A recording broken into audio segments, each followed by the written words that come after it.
여러 의원님들께서 보안수사권을 인정할 경우에는 검찰개혁에 대한 지지자들의 열망을 생각할 때 보안수사권을 두지 않고 피해자들이 피해를 받지 않도록 개정 방안을 준비했습니다.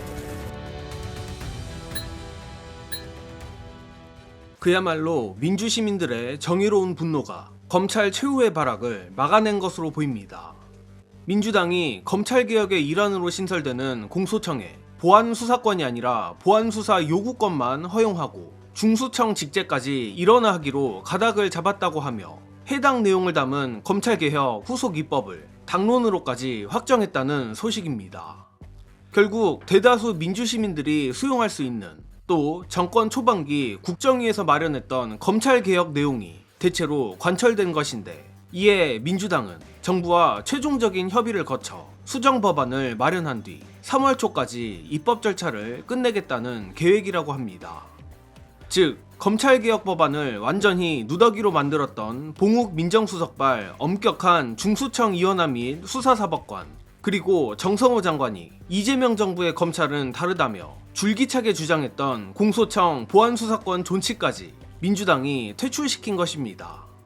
물론 아직 정부와의 최종적 협의가 남아는 있기에 100% 끝났다고는 할 수 없습니다만, 무엇보다 이재명 대통령이 검찰개혁 관련해서는 여당의 의견을 정부가 수렴하라며 교통정리를 했고, 정청래 대표 역시 최종 결정권은 입법 주체인 국회에 있다고 명확히 밝힌 만큼 정부 내에 대통령의 뜻을 거스르는 누군가가 있는 게 아닌 이상 이번 민주당의 검찰개혁안은 사실상 확정이라 봐도 과언이 아닌 것으로 보입니다. 정말이지 여기까지 오는 게 참 쉽지 않았는데, 이는 앞서 말했듯 민주시민들의 정의로운 분노가 이뤄낸 쾌거라고 생각하며, 고로 이 대목에서 민주시민들의 분노를 이끌어낸 정성호 법무부 장관과 봉욱 민정수석을 언급 안 할래야 안 할 수가 없습니다. 일단 미리 말씀드리자면 두 국무위원 모두 이재명 대통령이 선택한 인사인 만큼 적어도 저는 이들이 나쁜 의도를 가지고 정부에 들어왔다고 생각하진 않으며, 특히 정성호 장관은 나름대로 평가할 만한 업적도 많다고 생각합니다. 그러나 의도가 무엇이든 그간 이들이 검찰개혁에 한해서 보여준 모습은 정부 기조랄지 민주시민들의 열망과는 정반대였던 게 사실입니다. 그 중에서도 봉욱 민정수석이 주장했다는 중수청 수사조직 이원화는 경악 그 자체였습니다. 예를 들어 정성호 장관이 주장한 공소청 보안수사권 존치의 경우 저는 동의하지 않지만 나름대로 피해자 구제랄지 들어줄 만한 명분은 있었습니다. 하지만 봉욱발 중수청 이원화 안의 경우 사실상 검사가 수사사법관으로 이름만 바꿔서 수사관을 지휘하는, 오히려 기존 검찰 특수부를 중수청으로 크게 확대하는 것이나 마찬가지였습니다. 저로선 봉욱이 대통령을 얼마나 우습게 보길래 검찰개혁을 이토록 누더기로 만들었나 싶을 정도였는데, 어쨌든 다행히도 민주당이 초심을 잃지 않고 검찰 세력의 마지막 발악을 잘 막아낸 것 같습니다. 다만 결과가 이렇게 돼서 다행이지, 오늘 민주당의 검찰개혁안이 확정되기 전까지 내심 불안불안했던 데에는 까놓고 말해 이재명 대통령 탓도 없진 않습니다.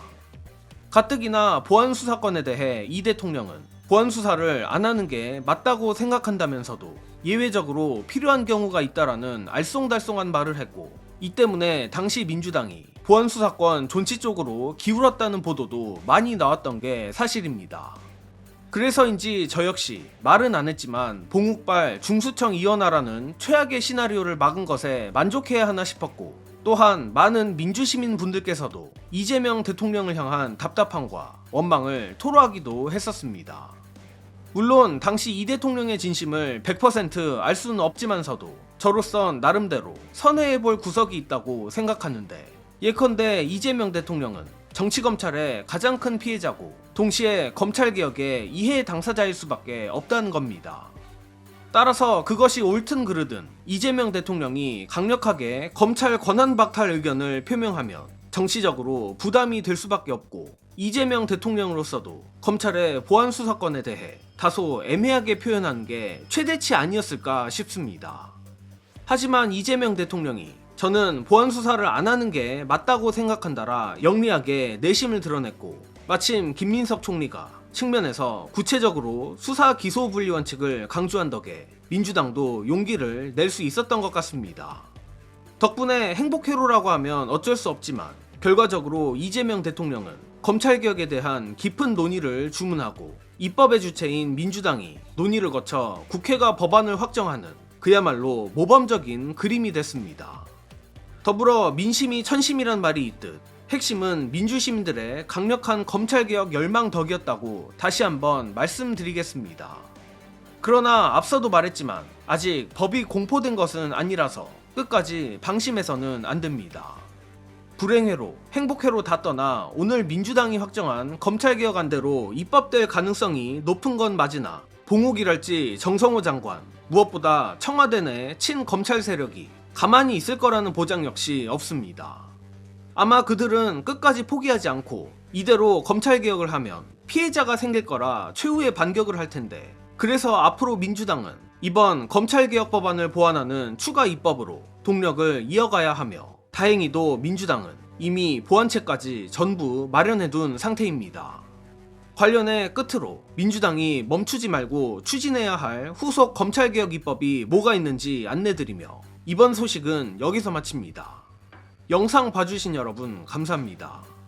자, 기소 의견 송치, 이거는 검사들이 영장 청구권이나 기소권으로 통제가 가능합니다. 수사기관은요, 압수수색 하나도 마음대로 못합니다. 검사가 영장 청구 안 해주면 하나도 못해요. 예. 다만 불송치했을 때는 아까 말씀드린 것처럼 검사가 알 수 없지 않습니까? 예. 그러니 검사에 의한 견제가 어려워요. 대통령님께서도 고민하시는 부분이 저 부분이라고 봅니다. 예. 그래서 저 부분에 대한 대안을 이미 다 공론화 해놨어요. 예. 그래서 그 대안이 예. 네 가지인데요. 예. 독립된 감찰기관을 만드는 겁니다. 수사기관에 대한. 그래서 수사기관이 암장하는 사건들을 견제하고 인권 침해하는 걸 견제할 네. 수 있게 하는 거죠. 또 하나는 수사권 경합 중첩이라는 얘기는 뭐냐면, 중수청이 수사를 안 하면 예. 특수본이 수사하면 돼요. 이렇게 만들면 예. 한쪽에서 암장하는 게 어려워집니다. 또 그다음에 하나는 법 왜곡죄를 도입하는 겁니다. 예. 수사기관도 법 왜곡죄로 처벌 받아야죠. 봐주게 하면. 마지막으로는 내부통제기관 신설이라는 건데, 저게 수사관 교체 이런 것들은 거기서 할 수 있죠. 아, 인사로. 내부이니까 예. 그런 것들을 빠르게 할 수 있습니다. 그렇군요. 예. 그리고 법적 자문 같은 것들도 그쪽에서 해줄 수 있고요. 네. 그래서 내부 통제를 두는 것. 아우, 이렇게 명쾌하게 정리를 딱 해주시는데